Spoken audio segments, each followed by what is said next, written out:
नमस्कार, मध्य प्रदेश की बात में आप सभी का स्वागत है। मैं हूं आपके साथ विजय कुमार पंड्या। लोकसभा चुनाव की तैयारियों में जुटी बीजेपी अपने वरिष्ठ नेता और पूर्व सीएम बाबूलाल गौर से ही मुकाबले में उलझी हुई है। गौर साहब ने पहले तो दिग्विजय सिंह के टिकट के ऑफर का खुलासा करके बवाल किया। उसके बाद मंत्री जीतू पटवारी को मेहमान बुलाकर घर में खाने पर बुलाया और कमलनाथ को अपना नेता बताया। लोकसभा के लिए भोपाल सीट से अपना दावा करने वाले गौर पर बीजेपी गंभीर है और कार्रवाई की भी चेतावनी दे चुकी है। अब सवाल यह है कि क्या बाबूलाल गौर कांग्रेस का डर दिखाकर बीजेपी से बार्गेनिंग में जुटे हुए हैं या फिर प्रेशर पॉलिटिक्स के माहिर बाबूलाल गौर कुछ और चाहते हैं।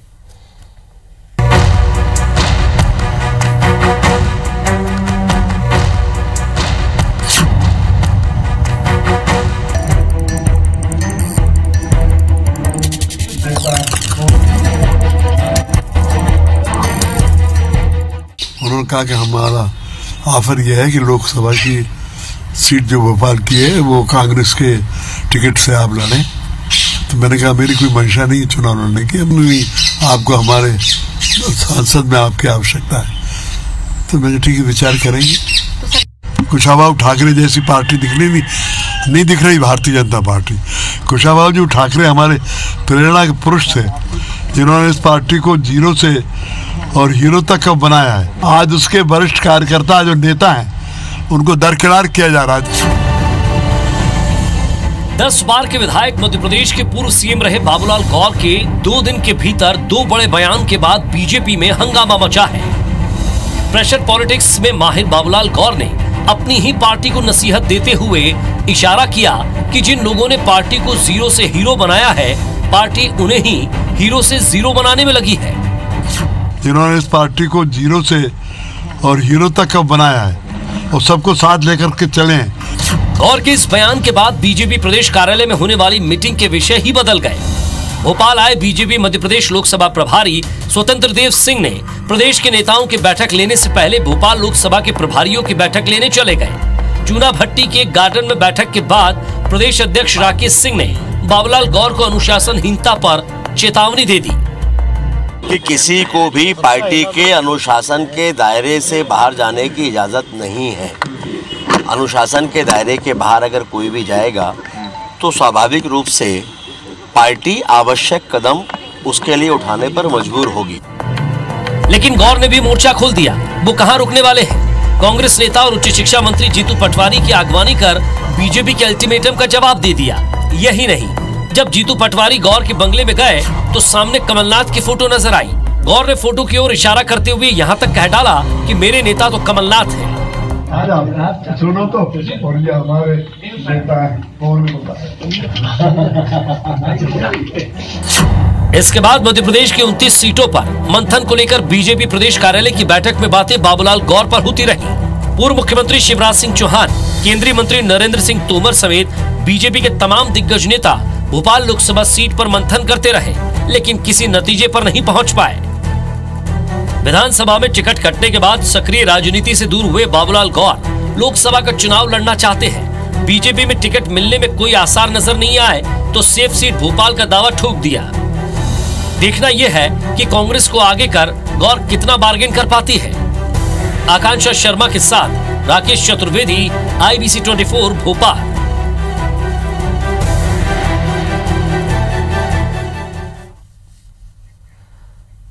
तो बाबूलाल गौर को लेकर बीजेपी के अंदर इतना शोर क्यों मचा हुआ है, इसी पर बातचीत करेंगे। अमरीश भार्गव साहब कांग्रेस नेता है, हमारे साथ जुड़ रहे हैं, स्वागत है उनका।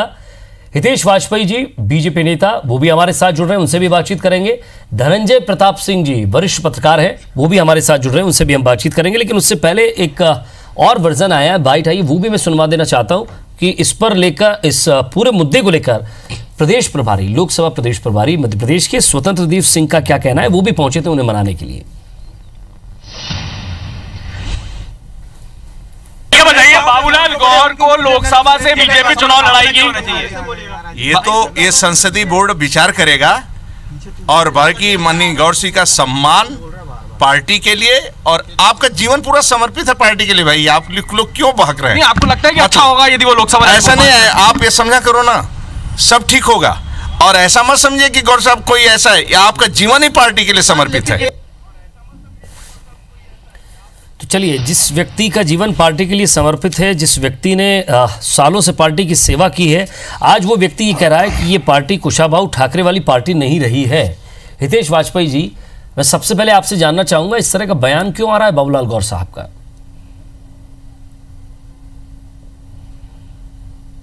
देखिए, मुझे लगता है कि आप जिस बात को जानना चाहते हैं वो तो बाबूलाल गौर साहब भी बता सकते हैं। जहां तक पार्टी का सवाल है, पार्टी ने अपना अभिमत स्पष्ट कर दिया है कि बाबूलाल गौर जी भारतीय जनता पार्टी के संस्थापक सदस्यों में से हैं। उन्होंने अपना जीवन जहां एक और पार्टी को दिया है, पूरा जीवन लगाया है, इसमें कोई दो मत नहीं है। आज पार्टी जिस स्थान पर है उसमें उनकी महती भूमिका है।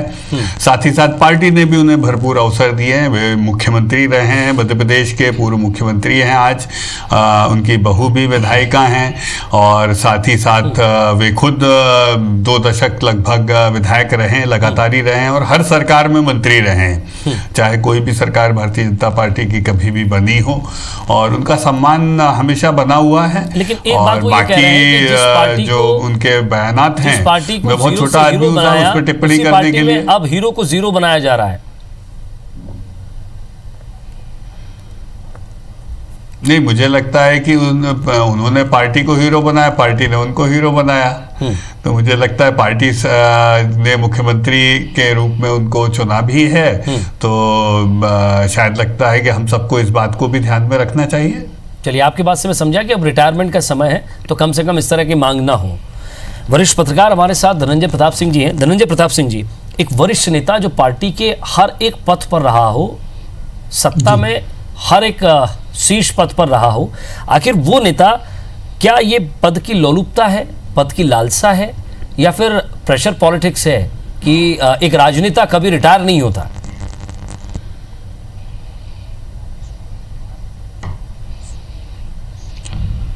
बिल्कुल विजय, आप सही कह रहे हैं। देखिए, गौर साहब उन नेताओं में हैं जो बिल्कुल घर बैठना पसंद नहीं करते। 2004 की बात, 2005 की बात है, जब बाबूलाल गौर मुख्यमंत्री थे और उन्होंने रिजाइन किया था। उसके बाद वो फिर शिवराज सरकार में मंत्री बन गए। मैंने उनसे पूछा कि गौर साहब, आप मुख्यमंत्री रहे हो कल तक, कि आज मंत्री बन गए? तो गौर साहब का बड़ा सटीक जवाब था, देखिए कि अगर मैं मंत्री नहीं बनता तो मुझे घर बैठना पड़ता। घर बैठ के क्या होता, बोले एक जैसे पटवा गुट बना हुआ है, एक जोशी गुट बना हुआ है, तो एक बाबूलाल गौर का गुट और अलग हो जाता। बोले बेहतर यह है कि मैं मंत्री रहते हुए अपना काम करूंगा और जो मेरा टारगेट है उसको अचीव करूंगा। रही बात आपने जो बाकी बात करी, तो देखिए गौर साहब बहुत मंजे हुए खिलाड़ी हैं और 1974 में पहला चुनाव जीते थे। रही बात पदलोलुपता की, तो देखिए गौर साहब का टिकट 2003 में बड़े मुश्किल से मिला था। उसी टाइम उनका टिकट कट रहा था जब उमा भारती को पार्टी ने यहाँ भेजा था चेहरा बना करके। उनको टिकट मिला और टिकट मिलने के बाद वो मुख्यमंत्री बने, और उसके बाद फिर 2 चुनाव गौर साहब ने जीते। इस चुनाव में भी गौर साहब ने विधानसभा चुनाव में पूरी कोशिश की थी कि उनको टिकट मिल जाए, लेकिन चूंकि उम्र का एक वाक्य था उसके कारण नहीं मिल पाया। लेकिन फिर भी वो अपनी प्रेशर पॉलिटिक्स की बदौलत ही बहू कृष्णा गौर को टिकट दिलाने में सफल रहे। और देखिए विजय, कहीं ना कहीं मुझे ऐसा लगता है कि बाबूलाल गौर साहब का निशाना भोपाल लोकसभा का चुनाव नहीं है, कहीं और निशाना है उनका जी, जिसके लिए वो इस तरह की प्रेशर पॉलिटिक्स कर रहे हैं, बयानबाजी कर रहे हैं। बाबूलाल गौर के हम उम्र जितने नेता हैं, या तो कहीं कोई गवर्नर बना दिया गया है या कहीं उनका पुनर्वास कर दिया गया है। बाबूलाल गौर को विधानसभा चुनाव का टिकट नहीं मिला, उनको कहीं बनाने का, कहीं राज्यपाल बनाने का या किसी अन्य पद पर बिठाने का पार्टी ने अब तक कोई आश्वासन दिया नहीं है। मुझे लगता है कि इस गौर साहब की ये जो प्रेशर पॉलिटिक्स है, इसके जरिए वो कुछ ना कुछ पार्टी से भी आश्वासन चाहते हैं। और कई बार वो कहते भी हैं कि प्रधानमंत्री के उस वाक्य को कहते भी हैं कि एक बार और बाबूलाल गौर, उस शब्द को भी वो लेकर आते हैं। यानी कि आपने एक बहुत महत्वपूर्ण बात कही कि ये प्रेशर पॉलिटिक्स से निशाना कहीं और है, पार्टी के उन नेताओं पर जो उन्हें हाशिए पर लाना चाहते हैं, और साथ ही साथ एक उस उच्च पद पर जिसके वो अधिकारी हैं। अवनीश भार्गव साहब, जब बीजेपी के अंदर कोई बागी होता है तो सबसे पहला उसका साथी या उसे कंधा देने के लिए दुख दर्द में कांग्रेस पहुंच जाती है, ऐसा क्यों होता है?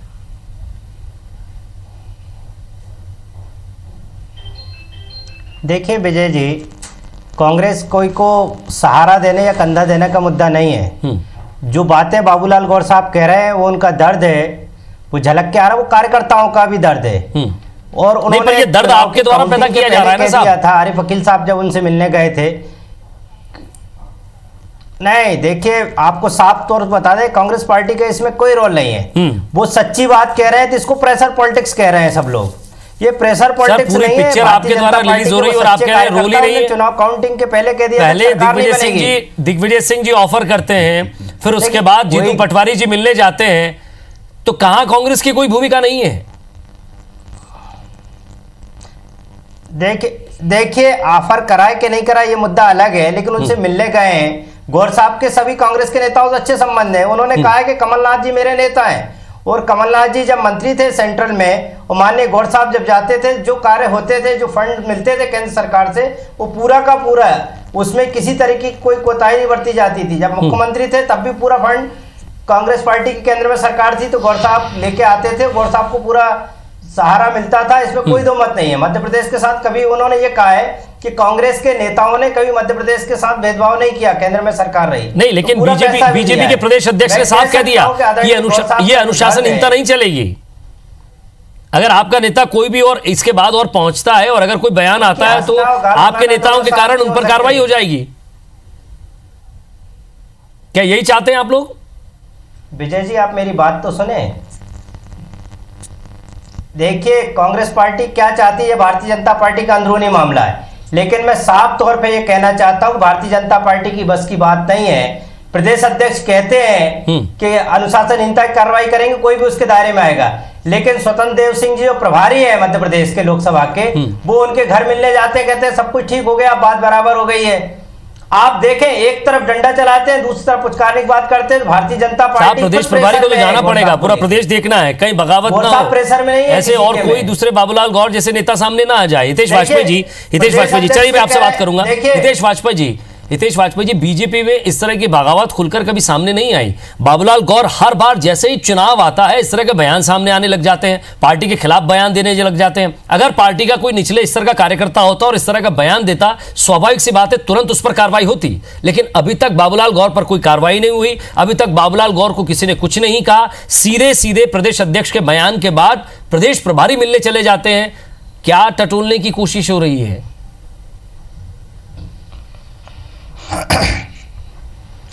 देखिए विजय जी, सब कुछ राजनीति है और राजनीति में इस बात का भी ध्यान रखा जाता है कि आप किसके संदर्भ में बातचीत कर रहे हैं, क्योंकि भारतीय जनता पार्टी इस बात में विश्वास रखती है कि बाबूलाल गौर जी उस श्रृंखला के भारतीय जनता पार्टी के नेता हैं जो न केवल संस्थापक सदस्य हैं बल्कि जिन्होंने पार्टी को यहाँ तक पहुंचाया है, तो स्वाभाविक है कि उनका स्थान विशेष है।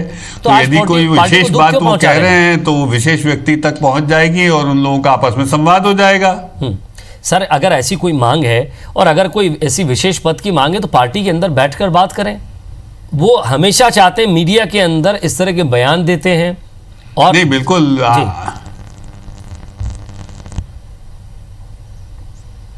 जी देखिए विजय जी, मीडिया की बात आप जहां तक करेंगे तो भाई हम लोगों को भी कुछ चर्चाएं करने का अवसर दीजिए। आप बुलाते हैं, हम लोग आ जाते हैं और आप जानते हैं कि बाबूलाल गौर जी बहुत भारी शख्सियत हैं, भाजपा के बड़े नेता हैं, तो हम लोग भी इस बहाने अपन लोग सब इस बात पे चर्चा कर लेते हैं, जनता कुछ सुन लेती है। चलिए ये आपकी सहमति है कि चलिए इस तरह का कोई ना कोई गेट टुगेदर होता रहे, इसी बहाने मिलते रहेंगे। कार्यकर्ता भारतीय जनता पार्टी के लिए ही काम करता है। आप इसको सामान्य मानिए, सब बाबूलाल गौर जी के स्वभाव में भी सामान्य आप खुद मान रहे हैं, तो हम लोग भी उसको सामान्य रूप में लेते हैं। बॉडी लैंग्वेज और भाषा से हितेश जी मैं जितना समझ रहा हूं हमारे तो आप भी कह रहे हैं कि ज्यादा वेटेज मत दीजिए इस चीज को। क्या मैं सही हूं? नहीं, वो इसका कारण है। देखिए मैं इसलिए कह रहा हूं कि बाबूलाल गौर जी जिस कद और जिस पद के व्यक्ति हैं, जिस भार के व्यक्ति हैं, वो आपके हमारे स्तर की नहीं, ना उनको समझ पाना है ना उनको समझा पाना है। तो स्वाभाविक है कि जिस स्तर की वो बातचीत कर रहे हैं उस स्तर के लोग आपस में बात कर लेंगे, कोई बहुत बड़ा विषय नहीं है। तो हम लेकिन सर मैसेज कुछ और जाता है ना, सवाल ये है हितेश जी, मैसेज कुछ और वो हमारे वरिष्ठतम नेताओं में से है, इसमें कोई दो मत नहीं है। मैं वही तो कह रहा हूं सर कि अगर पार्टी का सबसे वरिष्ठ नेता, घर का सबसे बड़ा व्यक्ति अगर घर को ही हिलाने की बात करे तो कम से कम घर के अंदर युवा लोग तो यही कहेंगे ना कि सर रुकिए, क्या कर रहे हैं आप, देखिए, मुझे लगता है उन्होंने जो बातें कही हैं उसमें जो राजनीतिक या सांगठनिक संदेश हैं वो जहां पहुंचना चाहिए वहां पहुंच गए होंगे। जिनको उसका संज्ञान लेना है वो ले ही लेंगे।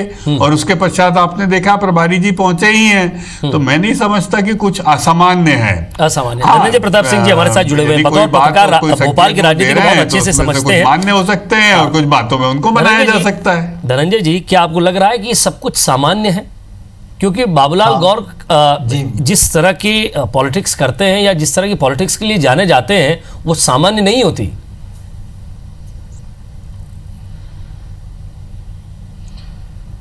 नहीं, देखो, सामान्य तो इसलिए नहीं कहा जाएगा विजय। देखिए, लोकसभा चुनाव सामने है। अगर बाबूलाल गौर की इस तरह की बयानबाजी आ रही है, अगर वो पार्टी को कटघरे में खड़ा कर रहे हैं, बड़े नेताओं को कटघरे में खड़ा कर रहे हैं, तो भाजपा की सेहत के लिए ये सब चीज ठीक रही है।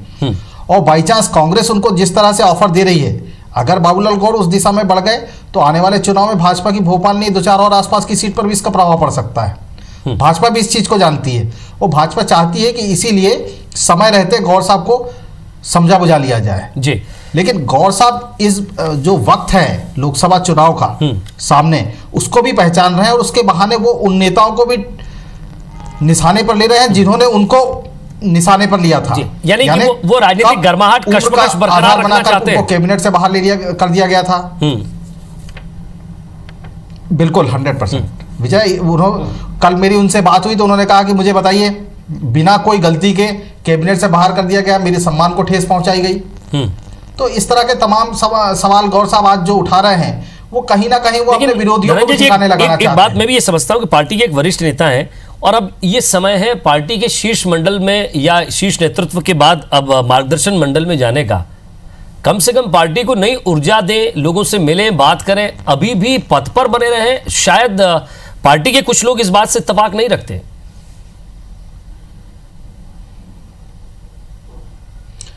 नहीं, देखिए विजय, गौर साहब को जो लोग जानते हैं वो लोग गौर साहब के लिए ये बात नहीं मानते। मैं आपको बता दूं कि गौर साहब 10 बार विधायक रहे भोपाल के और 365 दिन में कोई दिन ऐसा नहीं होता था कि बाबूलाल गौर अपनी विधानसभा क्षेत्र में घंटे 2 घंटे प्रतिदिन न दें। रोज सुबह शाम वो अपने क्षेत्र के पब्लिक से मिलते हैं। और देखिए, भोपाल आज जो एक खूबसूरत शहर है जी, उसमें निश्चित तौर से बाबूलाल गौर का बड़ा योगदान है। चलिए, शहर को लेकर के। और बाबूलाल गौर बहुत अच्छे एडमिनिस्ट्रेटर रहे हैं। उन्होंने जितने दिन भी मध्य प्रदेश की सरकार चलाई बहुत अच्छे से सरकार चलाई। धनंजय जी, ये सारी बात मान ली जाए, हालत भी बहुत सारी बात मान ली जाए, लेकिन उन्होंने विजय सिंह जैसे बेस्ट एडमिनिस्ट्रेटर को लाकर चीफ सेक्रेटरी बनाया। उस समय गवर्नमेंट ऑफ इंडिया से फंडिंग मध्य प्रदेश को कम हुआ करती थी। गौर साहब के रिलेशन थे कमलनाथ से, अर्जुन सिंह से, तमाम कद्दावर। भोपाल में उनको बुलडोजर भी कहा जाता था। कई लोग कहते थे कि अवैध अतिक्रमण पे सबसे ज्यादा हमला उन्होंने किया है। निश्चित तौर पर विजय, मैं यही बात कहना चाहता हूं कि जहां तक डिसीजन लेने की बात है या एक्शन लेने की बात है या अतिक्रमण का हटाने की बात है, गौर साहब जैसे ही नेता ऐसा कदम उठा सकते हैं। अदरवाइज आज वोट बैंक की जो पॉलिटिक्स है, लोग झुग्गियां बनाते हैं, हटवाता कोई नहीं है। सड़क पर अतिक्रमण लोग करवाते हैं, हटवाता कोई नहीं है। बिल्कुल। तो बाबूलाल गौर उन नेताओं में से हैं कोई नहीं दिखा था। अच्छा हितेश वाजपेयी जी, धनंजय जी की बात में मुझे शायद कहीं ना कहीं एक प्लस पॉइंट ये दिखता है कि अगर कोई नेता इस उम्र में भी अगर उसकी राजनीतिक जिजीविषा और उसका राजनीतिक संकल्प अगर मजबूत है, वो काम करने में उतनी ही ऊर्जा से काम करता है, तो फिर क्या हर्ज है?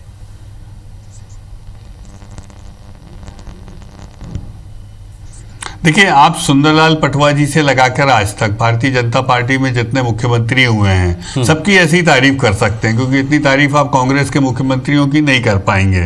तो ये तो हमारे परिवार का ही स्वभाव है और हमारे परिवार के सम्मानित और वरिष्ठ सदस्य होने के नाते स्वाभाविक है कि ये गुण बाबूलाल जी में भी हैं। और उसके बाद उनके जो भार्गव साहब में नहीं आ पाए इसलिए बीच बीच में बोलते हैं वो, लेकिन हम लोगों को संस्कार बाबूलाल जी देते हैं। तो मुझे लगता है आने वाली भाजपा भी सर ये कहीं ये वाला संस्कार मत ले लीजिएगा कि आप पार्टी को बाद में जब एक उम्र के चौड़े रास्ते, सुंदर नगर, उम्र के शीर्ष पर पहुंच जाए वहां से पार्टी को धमकाएं फिर।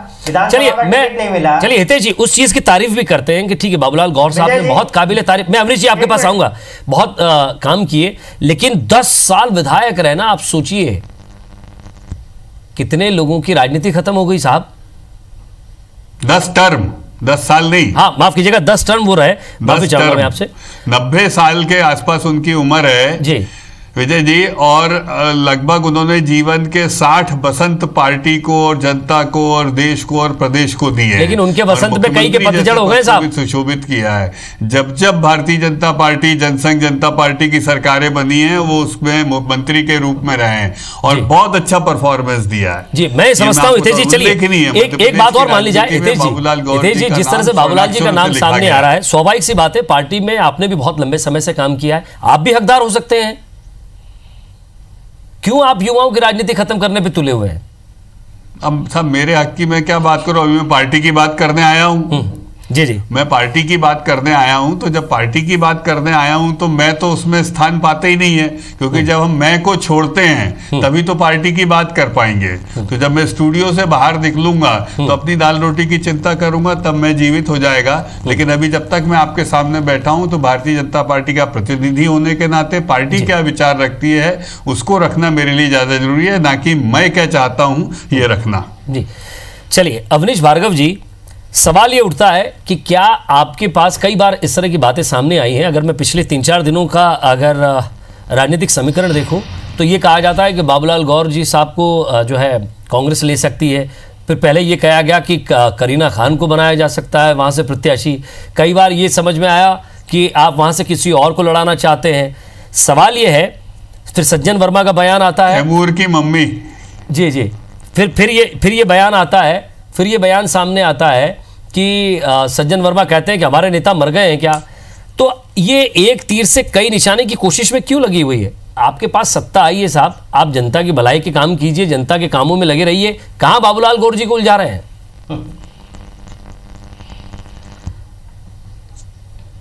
देखिए विजय जी, बाबूलाल गौर साहब का इशू कांग्रेस के उठाए हुए इशू नहीं है। मैं आपसे साफ तौर पे कह दूं ना, कांग्रेस पार्टी ने ये कहा है कि हम ये करेंगे या उनके गए, उन्होंने बुलाया भोज पे तो चले गए। माननीय दिग्विजय सिंह जी हों या माननीय जीतू पटवारी जी हों या हमारे अन्य नेता हों, ज्योतिराज सिंधिया जी शिवराज सिंह जी से मिलने गए, कमलनाथ जी ने कांग्रेस के नेताओं का कोई ठौर नहीं। जनता पार्टी के अंदर जो अंदरूनी द्वंद्व मचा हुआ है, ये कलह खाली बाबूलाल गौर अकेले की नहीं है। ये पीड़ा भारतीय जनता पार्टी में बहुत से ऐसे नेता हैं जो पिछले 13-14 वर्षों में प्रताड़ित रहे, जिनमें कई नाम हैं। चलिए, ऐसे कई नाम सामने आते रहेंगे, लेकिन ऐसे ही नामों के साथ साथ सवाल ये था, आप सभी मेहमानों का मैं शुक्रिया करूंगा, लेकिन सवाल ये था कि पार्टी का एक बड़ा नेता अगर इस तरह के बयान देता है और वो अगर हताशा में है, तो कम से कम पार्टी के शीर्ष नेतृत्व को उनसे जाके मुलाकात करनी चाहिए, क्योंकि सामने 2019 का चुनाव आ रहा है, लोकसभा चुनाव है, और अगर उनकी ओर कोई मांग है तो उस पर भी पार्टी विचार कर सकती है। वरना लोकसभा के चुनाव में बीजेपी के लिए यह नाक का सवाल बन सकता है। बहुत बहुत शुक्रिया आप सभी का। नमस्कार।